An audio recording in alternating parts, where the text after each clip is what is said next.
Okay. Yeah. Ang'o mane udi ane IEBC otimo maber mane nyalo wacho kaka ng'at ma ja ket wang'e yiero. Yeah. Ni mano otimore maber kendo wapako kata bed ni samoro ne en thuolo machuok bang' kane gidonjo ofis. To kata ang'o samoro ne gitimo ma ok ber ahinya ma nyaka gidhi gilos ka koro ji dhi mbele. Nowacho ni ma kopo ne ochako nuore kama to nyiso ni ok wadhi bedo gi yiero ma uyanga kata ma iluongo ni credible. Yes. So one of the things Magnegituma, at least they were a bit prepared. Negi like kumfano initially kana chako now bedo active kana turn 18 with the first time I voted in 2013 yeah ne watiyo gugas before then entie nyangele even 2017 2022 nen gas but this time round negin electric solar from the basic things manegitiyogo solar lamps yeah manegi keto koto but they are also rechargeable, such kind of things. But also the other thing, negi bit prepared in case, of course, the by-election you might not be able, but at least gives you me indicator gikmoko more reportemre. So gimanotemre this by-election, negi bedo prepared because the places were very few, and then of course they had a very good budget. It's a good government also with a broad-based government.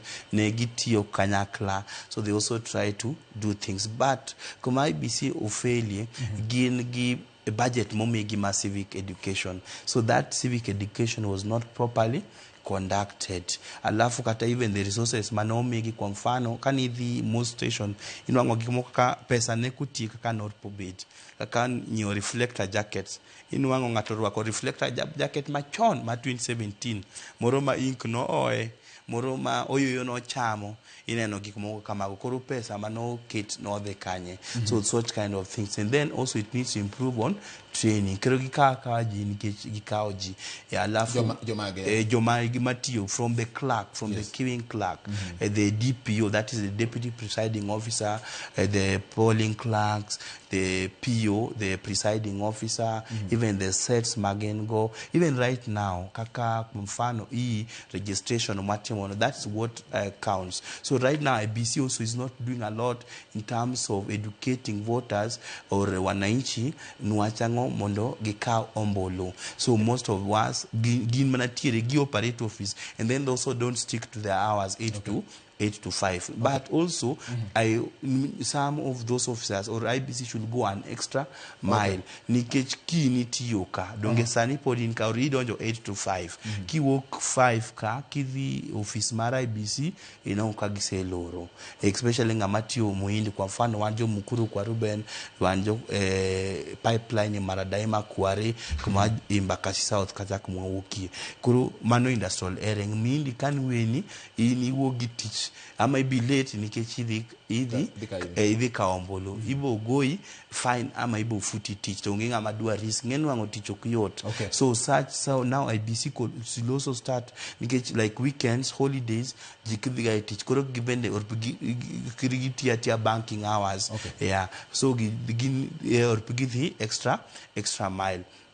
And then also kaka jenzigi kikiano wachango gikaombol. So we expected the numbers will really go high, and the people will do a lot of genzis that you realize Gen Z, they are not even interested, they are not bothered. Nikech, they don't know why.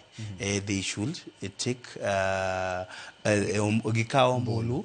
Alafu the other thing when they are not motivated gini shida moko mangeny. Alafu be in the way Gen Z gikoro gin magi if gikoro lach kagin woko kono luma makao pesa ingena chung abo resign tijini maybe in the next 2027 kochopo atachung ka Embakasi South kacha koro kasa chung MP njegi moko masene no mangeny koro kiwotho gineno gin gikwa pesa kono, and also gikwa ka jodongo gineno ni koro gin right makao pesa no ntie pesa moko mani yoko kamoro ya koro urpimi ka keneno akidhi dala do ine kidhi dala ntie wuonya ka kwe yiga Nairobi kan ga tie yath moro maki yiengo kama to dola ema ma koro kidhi dala in koro 500 moro in 200 moro in ga fachiel moro mama igi same with this election kati kanisa kidhi kichako kichunya kibed ya koro jo piny benor po change kaka watimo things kiri gibed ni koro gidwa lot of money or pesa mang'eny kuom